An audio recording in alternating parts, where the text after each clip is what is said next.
what I teach my students in the CHEK Institute and anybody that I talk to about this is that people don't realize that the body is a living cosmic antenna system. Not only is your DNA tuned to a vast array of frequencies without which you could not be human, but the structure of your body, every single part of it, is geometrically tuned as a cosmic antenna system. And so, we all recognize the posture of somebody that's not happy or depressed. There's a characteristic look to it. Head down, upper back rounded, kind of falling into themselves. And so Thomas Hanna calls that a red light posture.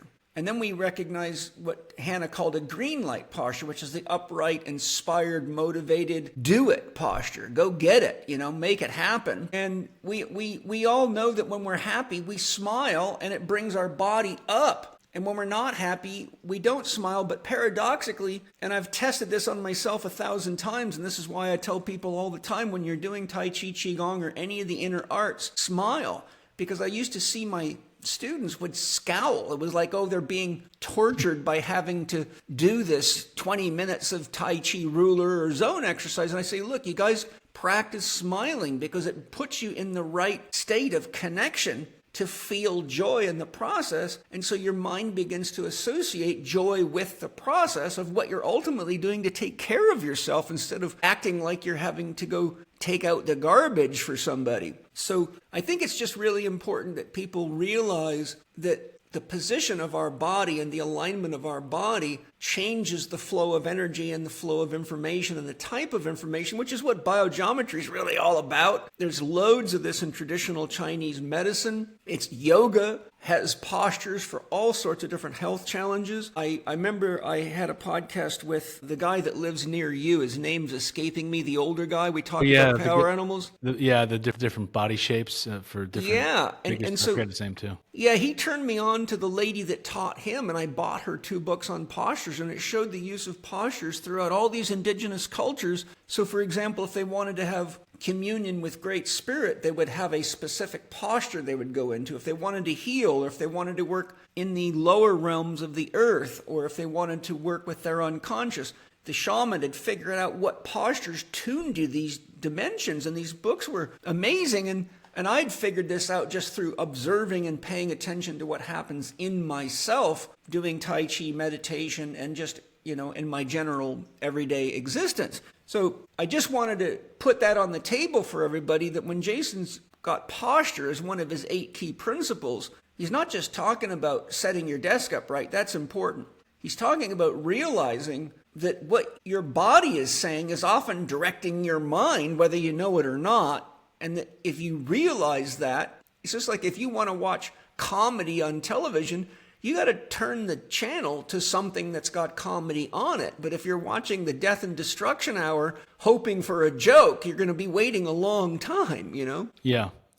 It's really interesting because I'm looking at the kind of the biogeometry wooden figurine behind you, which I have here too. And yes, that you can actually measure that when you take a wooden figurine and you put its hands over its head versus in front of its heart, it's activating different chakras in different parts of the body based on the position. So this is not like, made up stuff that, when you go to hug somebody and you have your hands around out of your heart center, you're activating your heart center for that hug, and various other positions, the infinite positions that you can do. Well, I'll add to that. Isn't it interesting that we put our ring on the finger that the heart channel, which is the heart meridian, right? Yeah. We put a marriage ring on a finger. Now, 99% of people wearing wedding rings have no idea that finger is the ring of the finger of the heart meridian. But what are we saying? I commit my heart to you. We join at the heart. And there is an example of the psychophysical sciences at work often in people's unconscious without them even knowing it. Well, here's another, just to riff on that. This is something that I studied for 20 years with my Tai Chi grandmaster, William C.C. Chen, who I know you don't know directly, but you know of him. And, he basically shows that, the heart meridian is running, as you said, up from the ring finger up, into the heart, up the arm into the heart. Yeah. But it goes through like this armpit area, right? Mm-hmm. And so if you realize like anything you do in life, any sport, you have to open this area. If you're gonna hit a tennis, if you see a tennis racket, you don't go like this. you're like, open it up. If you're going to hit a golf, your arms aren't in your side. You have to open your arms to do it. Even if you're going to unlock a door, there's a part of opening this heart channel. So, when you throw a punch, it's your arm's not in, it's out. Like you're going to knock somebody out. So essentially every single action that we're doing, we're putting our heart into it. Or not. If we're doing it, when you're playing baseball or you're swimming, anytime you're doing something and you're doing it correctly, what's really happening is that you're getting into this sort of effortless flow of letting your heart do the work. And that's really, if I had to boil it down to one common denominator for mastery, is your heart in it? If your heart's not in it, it's not a well-qualified dream. You will never stick to it. You won't pour soul into it. It's really true, because not only will you not stick to it, but it won't lead you to the spiritual side of things. I mean, this does open up like a kind of a bigger sort of interesting long view question about spirituality. But, the reality is like, if somebody is mastering something that's into the darkness, it's going to lead them to likely a place that they can't recover from, at least in this lifetime, in terms of going farther and farther into something. So the reality is this what I'm mastering for the greater good of all? Even if it's making sourdough bread, if it's making art, if it's investing. When I was investing, my doing this allowed me to serve people in a way that's for the greater good of all. If you're aligned with your heart and you're aligned with an act of service, then the two will be kind of parallel. There are many people that can master things that might not be negative, and it opens up a bigger spiritual question of the importance of the darkness in holding up the light side of things. But that hasn't really been my focus as much in terms of supporting that.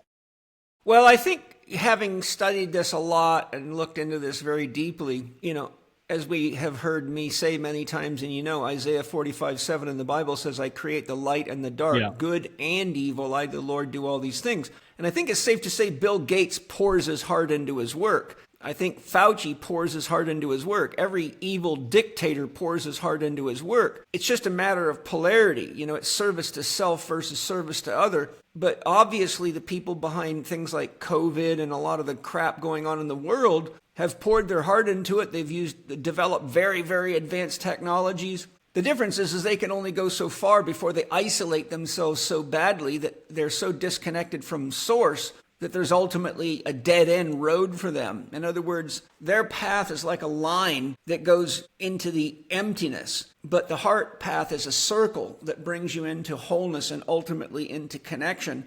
And I think Ross says you can only make it to the 6th dimension on the service to self before you ultimately realize you can't go any further and you have to switch to the service to other path, but that you can grow a lot through the service to self path. And in that regard, I will admit that I've learned a lot about myself and have grown a lot spiritually by having to be honest with myself about where my actions have limited other people, or where I wasn't honest, or where I put myself first when I knew inside of myself I should put, my spouse first or my kids first. And sometimes you have to do this through hindsight. Like I can look back on how I fathered my first child and realize I was just like I had an archetypal possession to grow myself and build the Institute, but it came at his expense. And without that reflection, I wouldn't have the inspiration to heal the relationship today, and I wouldn't be near as good of a father as I've become because of realizing that my tendency towards service to self actually led me to some kind of disconnection pain, or the sense of having to come face to face with the mirror and say, hey, okay, you got what you wanted, but did you really get what you wanted? It's kind of like the old saying, you might have won the battle, but you can lose the war doing that. So I'm simply saying that we have to be careful about separating good and evil, because it creates an illusion that's very dualistic. And because God is all of that, and God cannot know itself without both paths, there's no way you can know the good without evil. It's impossible to do. That ultimately, God says yes to everything for its own self-realization. And so I think if there's a gift to the listeners, and I'm sure you could share your own examples like I have, it's embrace it all, but be clear on what it is that is ultimately fulfilling to you, and what is your definition of yourself? Like, how do you want to be remembered by people when you leave the world? And, to add a little icing to that cake, I will quote Steiner, the first thing that happens when you die is you find yourself surrounded by people just like you, and you stay with them until you're absolutely sure of what you will never do again. And since I read that in one of Steiner's books, it's been like echoing in my mind. I've got to make sure that I'm really happy hanging out with myself for however long it takes, and so that the list of what I will never do again is as short as possible, because I don't want to have to become unconscious enough to have to live another lifetime where I have to go through the same circumstances to try to figure out what I could figure out with just the first thing on your list, awareness, right? And that starts every morning, as you know, with can I look in the mirror and say, I love myself? Exactly. Yeah, the ultimate is, can you love yourself today? And if you could love yourself today, you'll love hanging out with yourself when you leave this planet. I mean, for me, the ultimate goal would be there. I'd be in the greatest party because of hanging out with people just like me, and I love being with myself. Me too. That's the goal. The thing about the evil and the darkness is, like, I think a lot of times in our culture we take this mindset of, like, the war on, like, for example, the war on cancer. Yeah. Right. And so, or like, I get people all the time that are coming to me with parasite questions. And I know that, you're quite hip to this, but, for example, with cancer, like, it's not the ideal thing to come in with the nuclear bomb and bomb yourself and lose all your hair with the chemotherapy. More important is, like, what are the behaviors in my life that led me to this situation? A healthy person has some level of cancer cells, I think, as far all as the time. And all the time. We're always killing them off. They're constantly there. Yeah, there's a balance, and the immune system is strong enough to be able to handle it. So, for me, it's more about, like, the same with parasites. If you get rid of all the parasites, you die. And so, like, the idea is not to come in with antibiotics and wipe up all the parasites. Well, maybe there are times when it's necessary. The better path is to recognize what are the behaviors and what are the things that I've done in my life that, compromise my liver, compromise my immune system, compromise things so that I wasn't glowing enough light. The same thing happens in the world. I think the concept of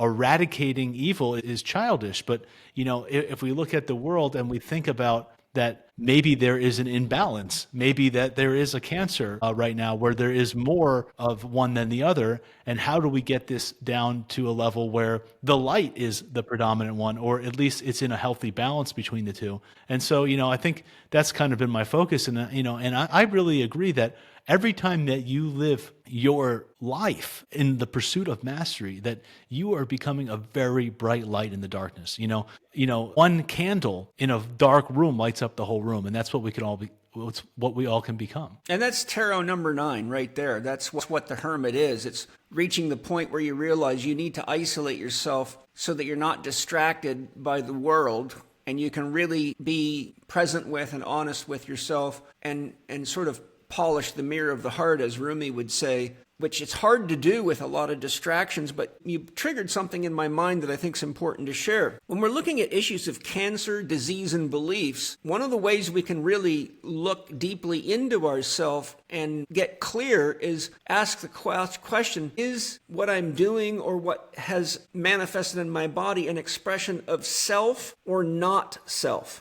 For example, it's well known in cancer research that cancer cells do not see themselves as part of a community, and they go to war with the cells in the body, and they're trying to annihilate and take over the body. We all know when you get diagnosed with stage 4 cancer that it's infiltrated organs, glands, and systems beyond the point of the body being able to recover. So disease, dis-ease, what are we nervous about? What are we anxious about? What are we doing too much of or too little of that's winding the system up to the point that it cannot find homeostasis anymore? And what beliefs are actually, and this is critical because all the things that manifest in our lives are ultimately a result of actions, and all the actions are the results of beliefs. And we'll talk later about the importance of looking into the unconscious, because a huge percentage of people's beliefs are caught in their unconscious from childhood and early programming and repression. But if your beliefs or the state of your health, your body, your dis-ease, or your cancer are actually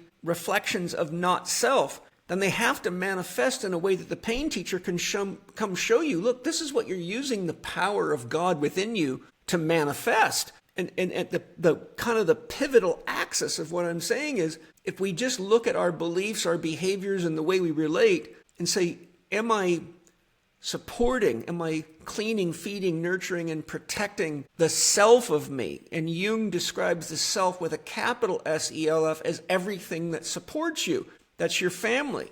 That's your friends. That's the guy that makes the toilet paper. That's who makes your car, the pencil you're writing with. So to the degree that we have beliefs, habits, and behaviors that orient us toward not self, it's inevitable that it's going to manifest within us because the body is always mirroring our psychology. There's no way around it. I mean, there's billions of studies out there that show that.